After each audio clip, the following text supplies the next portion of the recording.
ठीक है, चलिए शुरू करते हैं। आज हम बात कर रहे हैं ज्योतिष में हाँ। धन योग की। हम्म।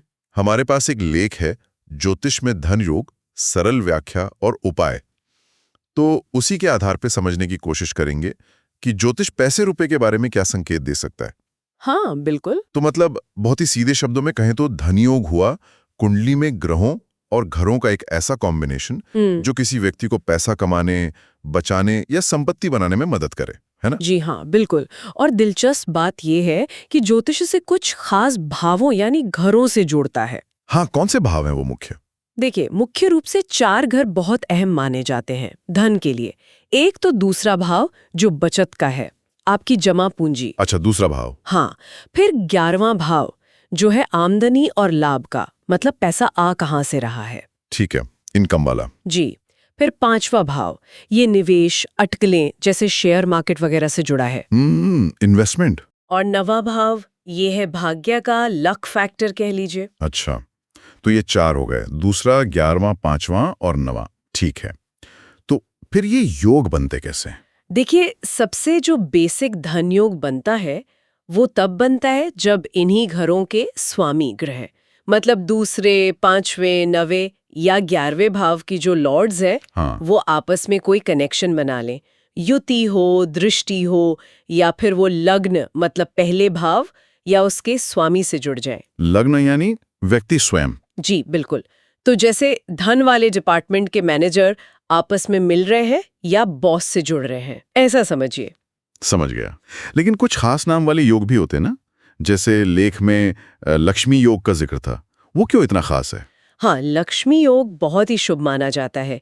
ये तब बनता है जब लग्न यानी पहले भाव का स्वामी और 9वां भाव यानी भाग्य स्थान का स्वामी दोनों मजबूत हों। ठीक है, लग्न और भाग्य के स्वामी मजबूत हों। हाँ, और साथ ही जो शुभ ग्रह हैं जैसे गुरु, शुक्र, बुध, चंद्रमा वो केंद्र भावों में हो, मतलब पहले, चौथे, 7वें, 10वें घर में। कुंडली के पिलर्स में। जी, या फिर त्रिकोण भावों में हो, यानी 5वें या 9वें घर में। अच्छा। इसका महत्व इसलिए है क्योंकि ये व्यक्ति के खुद के एफर्ट लग्न को सीधे भाग्य 9वें भाव से जोड़ता है, और वो भी कुंडली की सबसे पावरफुल जगहों पर। इसीलिए इसे बड़े धन और सौभाग्य का सूचक माना जाता है। वाह, ये तो काफी दिलचस्प है। अच्छा, और एक चंद्र मंगल योग भी बताया गया है लेख में। वो कहा कि ये व्यापार और रियल एस्टेट से जुड़ा है। जी हाँ, चंद्र मंगल योग बनता है जब चंद्रमा और मंगल ग्रह एक साथ हों कुंडली में या एक दूसरे को देख रहे हों। चंद्रमा और मंगल। हाँ, चंद्रमा मन का, भावनाओं का और जनता का कारक है, और मंगल है ऊर्जा, हिम्मत, एक्शन और जमीन का कारक। अच्छा। तो जब इन दोनों की एनर्जी मिलती है तो ऐसा माना जाता है कि व्यक्ति में व्यापार करने की, खासकर जमीन जायदाद से जुड़े काम या जिनमें तुरंत निर्णय लेना हो, उनमें सफलता पाने की क्षमता आ सकती है। हाँ, क्षमता मतलब ये पक्का नहीं पर एक इशारा नहीं। बिल्कुल, ये सब संभावनाएं हैं। कुंडली में और भी बहुत सी चीजें देखनी पड़ती हैं। सही कहा। अच्छा, एक और योग है बुध आदित्य योग, सूर्य और बुध का साथ होना। जी, बुध आदित्य योग। सूर्य यानी आत्मविश्वास, अथॉरिटी, और बुध यानी बुद्धि, व्यापार, कम्युनिकेशन। हाँ। जब ये दोनों साथ होते हैं तो अक्सर तेज दिमाग, अच्छी बिजनेस सेंस और अपनी बात कहने की कला से पैसा कमाने की योग्यता देते हैं, खासकर अपना कोई काम हो, कंसल्टेंसी हो, उसमें। लेकिन सारे धन योग ऐसे सीधे सीधे सफलता वाले नहीं होते शायद। लेख में एक विपरीत राजयोग का भी जिक्र है, ये सुनने में थोड़ा अलग है। हाँ, बिल्कुल सही कहा आपने। विपरीत राजयोग थोड़ा हटके है। कैसे? ये बनता है जब त्रिक भावों के स्वामी यानी छठे, 8वें या 12वें घर के स्वामी, जिन्हें मुश्किलों वाला घर मानते हैं। जी हाँ, बाधाएं, नुकसान, खर्चे वाले घर, जी। जब इनके स्वामी ग्रह एक दूसरे के घरों में बैठ जाएं या एक साथ आ जाएं, अच्छा, तो मुश्किल घरों के मालिक आपस में मिल जाएं। हाँ। तो मान्यता ये है कि ये योग शुरू में दिक्कतें या संघर्ष देता है, लेकिन फिर अचानक से अप्रत्याशित रूप से धन या पद दिला सकता है। वाह, जैसे विपरीत परिस्थितियों से ही राजयोग बन गया। वाह, ये तो सच में अलग है। अच्छा, अगर ग्रहों की बात करें तो कौन से ग्रह धन के लिए ज्यादा महत्वपूर्ण माने जाते हैं? बृहस्पति, शुक्र, बुध। हाँ, ये मुख्य हैं। जी। बृहस्पति यानी गुरु, जी वो तो हैं ही ज्ञान, विस्तार और समृद्धि के कारक। जी तो धन के लिए बहुत महत्वपूर्ण है। शुक्र ग्रह जो हैं वो लग्जरी, सुख सुविधा, भौतिक चीजों के कारक हैं। ठीक तो वो भी धन से सीधे जुड़े हैं। ठीक। और बुध, जैसा हमने बात की, वो बिजनेस माइंड, लेन देन, कम्युनिकेशन के लिए जरूरी है। और चंद्रमा मंगल, चंद्रमा भी मन की शांति, भावनात्मक संतुष्टि और कई बार पब्लिक सपोर्ट से लाभ दिला सकता है। और मंगल जमीन जायदाद या हिम्मत वाले कामों से फायदा दे सकता है। और लेख में कुछ उपाय भी बताए गए थे, जैसे लक्ष्मी जी की पूजा या कोई मंत्र जाप।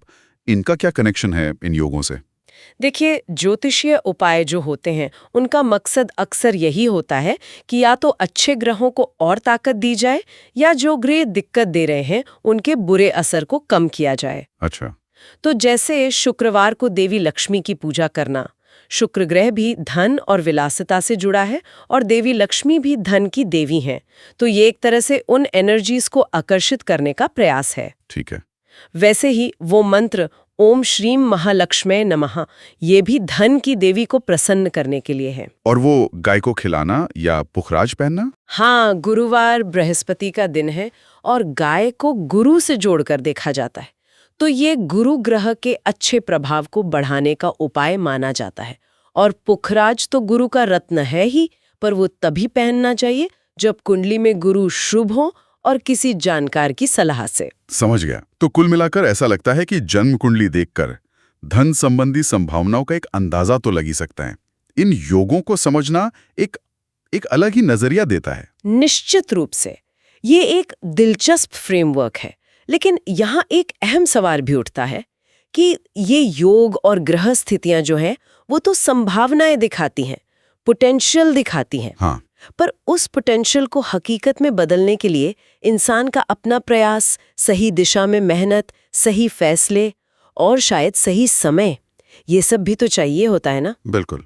तो सोचने वाली बात ये है कि आखिर ये ज्योतिषीय संभावनाएं और हमारे अपने कर्म, हमारी मेहनत, ये दोनों मिलकर कैसे हमारी जिंदगी को शेप देते हैं।